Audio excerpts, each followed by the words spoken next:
Greetings, comrades, and welcome to the Eastern Border. We welcome you with another edition of our Ukrainian war news. And also, I'd like to say that our big, actually edited episode is sent off to Alete, and I think you'll find it interesting. We will compare studies of Ukrainian soldier on the ground with what Putin's daughter has to say about this whole war. It's going to be interesting. But today, well, not sure how happy all this is going to go, but a lot of things have happened, and there's a lot of things that we also kind of need to think about a bit. And we have some confirmations about some other stuff. But most important news that are happening concerning the war up until this point. Joe Biden has now signed a bill about, giving $40 billion of aid to Ukraine, which is excellent. And, despite all the other mess, I think that's happening. However, in context of this is our first kind of thing, because the New York Times published an article where they basically stated that any victory of Kiev over Russia is impossible and that Ukraine will not return their territories. And they state that if this conflict will lead to real discussions, then it's the Ukrainian leaders who will have to take their painful decision about their territories. Meanwhile, Zelensky has stated that Ukraine will consider it a win to return to pre-24th of February thing. I believe Ukraine will, grab a bit more. Because I honestly believe that this war will end with Russia just collapsing, and I don't think Putin's regime will survive this. New York Times presume that the regime is super stable and that, there won't be any mass protests or anything. I kind of don't like this, because if you listen to my previous episodes about Buryatia and all these places, doesn't seem that way. And on Twitter, I read your comments, and some of you have unsubscribed from New York Times because of this. And well, I guess that's one way how to share your attitude. But really, I can't really agree to what New York Times is saying here.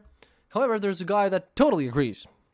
Our good old buddy Igor Girkin, who, by the way, hasn't really unleashed a new kind of dose of, by the hour events. But as soon as he does, I'll let you know. However, Igor Girkin states that he agrees almost completely with the article, except the very last line of it. There are signs of this that even in the highest echelons of Russian power, this is being understood. And this is kind of weird, because I'm reading the New York Times article in Russian. I'm reading this because I don't have to pay for it. So usually I would translate material. This just feels weird when I'm translating a translation. So sorry if I make some things wrong. It's just that, I don't have the cash to get New York Times subscription, and I'm not really sure if I want to get one now. Anyway, Girkin claims that he doesn't really see any signs of Russian leadership understanding the fact that they definitely are going to have to, that they'll be the ones getting territories, because he states that all the people running in power in Russia are guilty on like three things. One, the betrayal of 2014. What he considers the betrayal of 2014 is the fact that Russia didn't full-on went to war back then, and that they didn't enter their military forces in Ukraine, and that the Donbas ended how it did. Secondly, two, they were also a part of in a campaign over the Minsk agreements, which Girkin states that they really, worked only for Ukraine. And three, the most important part, these guys, everyone who was responsible for this complete failure of the first stage of this, as he calls it, special military operation, are still in their own places, and they continue to rule. And he comments that with such super talented leadership, we can't win this heavy war. They need to go. And also, I kind of agree with Girkin on this point, because New York Times presumes that everyone, I don't know, for whatever reason, they still apply the charity principle to Russian leadership. And as you'll hear in the edited episode, the stories about leadership on the ground and what we've heard from Putin, I mean, they still somehow think that guys up there are competent. It's just kind of like I said, like BBC stated about the 96 hours. So I'm not buying this. But further on with the news. Well, basically, we have some more data and more information about the explosion, the explosion of Kramatorsk. Remember a while ago there was like rockets that were shelling this train station where people were trying to evacuate, and apparently that came from Donbass, from the separatists, the same guys that Igor Girkin used to command, and he also commanded them to shoot down that Malaysian Airlines flight. So totally nice. And a petition in Ukraine. In other news, the petition basically that would allow males in the kind of the age of being recruited to go away from Ukraine has now gotten the kind of the serious amount of signatures there, and now Zelensky has to take a look at it. Now I think he actually can sign it because Ukraine has a lot of volunteers, and it would be a gesture of goodwill. So we'll see how that one turns out. Also importantly, Serbia have joined the EU sanctions, but only against Lukashenko, which is kind of really interesting. But Serbia is starting to feel the fact that they're being left out, and they really would like to join in and at least claim that they're on the good guys' side for once. Also, Joe Biden and his son Hunter Biden, Mark Zuckerberg, and surprisingly enough, Morgan Freeman. Yes, Morgan Freeman. They have all been now prohibited entry in Russia. Oh, so sad. Russian Federation has now basically prohibited entry to 963 citizens of the United States. Meanwhile, in Austria, local anarchist movement have basically commandeered and taken over a gorgeous villa of the Russian oligarch Shuvalov. They plan on, using it for the public good and planting refugees there. Or just burning to the ground, most likely. It's going to be fun either way, and the local police don't seem to be very interested in stopping them. Also, the Prime Minister of Portugal, António Costa, visited Irpin. Portugal will kind of show military aid to Ukraine in the size of 250 million euros.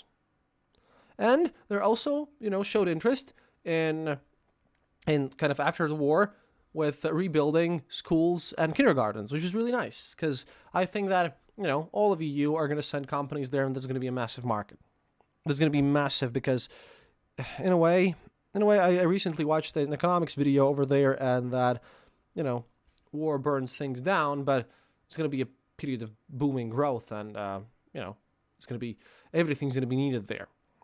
There's going to be a new interesting situation there, and I bet people are already thinking about the stocks that they'll buy and how a lot of people are going to get very, very, very wealthy. But that's after the war ends. And hey, if that's going to be an opportunity, maybe, then hey, maybe Ukraine will need journalists after the war.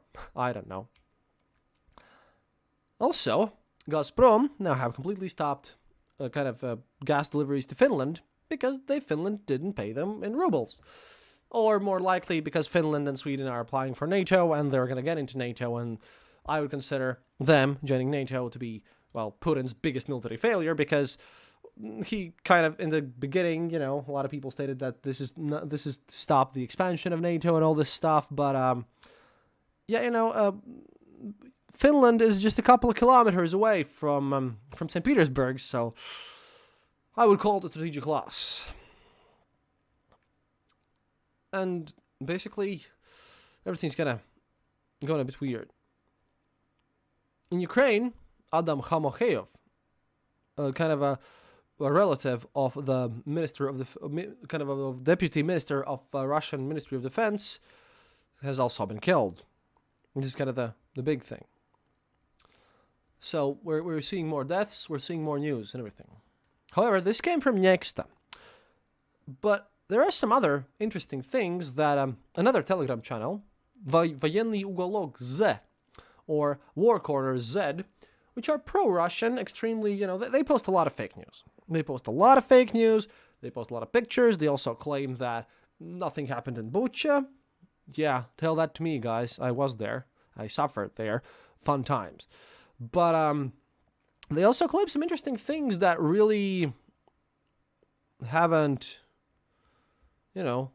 been shown over there. And I just check them out because some of their news is that...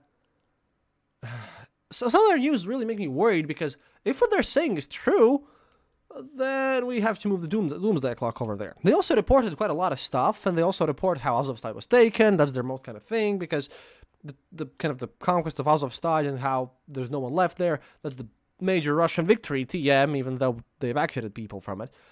But what they claim is that Russian high-precision rockets under Zhytomyr destroyed a huge party of weapons from the United States and the EU. Like a convoy that was delivering these things. I mean, if this is just posturing, it's stupid. Why would you say that? If it's not posturing, then oh boy. I kind of feel bad for the dumb guy who ordered this rocket, if real. It might as well not be, because they post a lot of fake news, like I told you. But if you're gonna hear about this in the news at some point, because this literally just popped up. I'm recording at 23:35 at my time, and they posted this like 15 minutes before the start of this recording, so it's weird. But if you hear about the destroyed weapons convoys in the news tomorrow, please tag me on Twitter at Eastern_border, and also just please join in general, because we're trying to grow ourselves on Twitter. Apparently, it's the most successful social media platform that we have to get the message out. But yeah, that's an interesting idea. Secondly, they also claim that in Odessa, basically was a fuel depot was also destroyed with rockets, which was meant to arm the Ukrainian nationalists. Which is kind of crazy. But then again, they also mention a lot of news about how the wounded soldiers from Azovstal went out and how they were kind of, captured inside of territory of Russia. But about that, I'll let this news come in.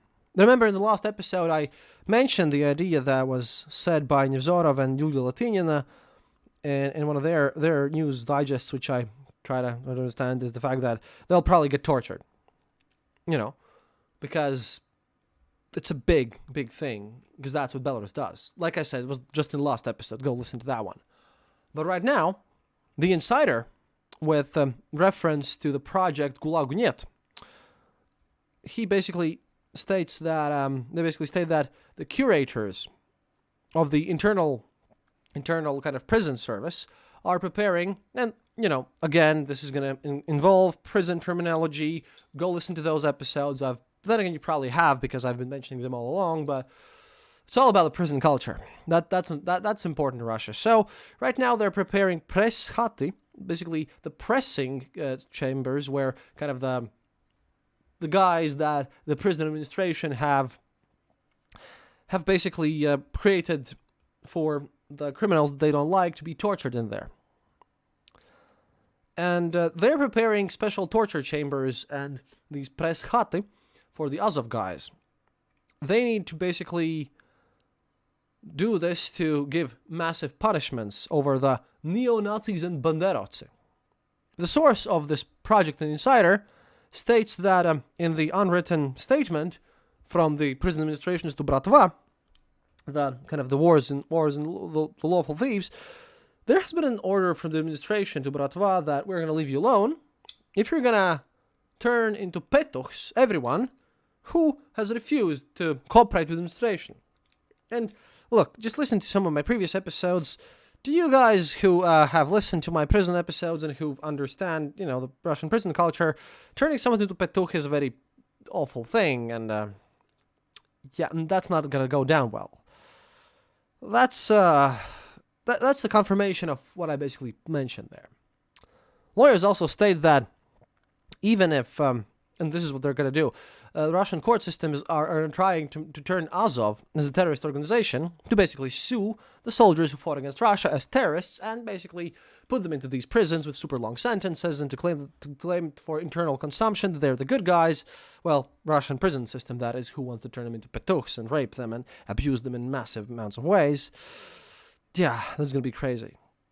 And although technically, according to Russian law, it will be illegal to sue them as terrorists because, well, obviously a law doesn't have, the strength, doesn't have the rights to basically, do anything with the going back dates, but still, as we know from Putin's system, Putin's regime doesn't give a damn about lawfulness. And this is kind of crazy.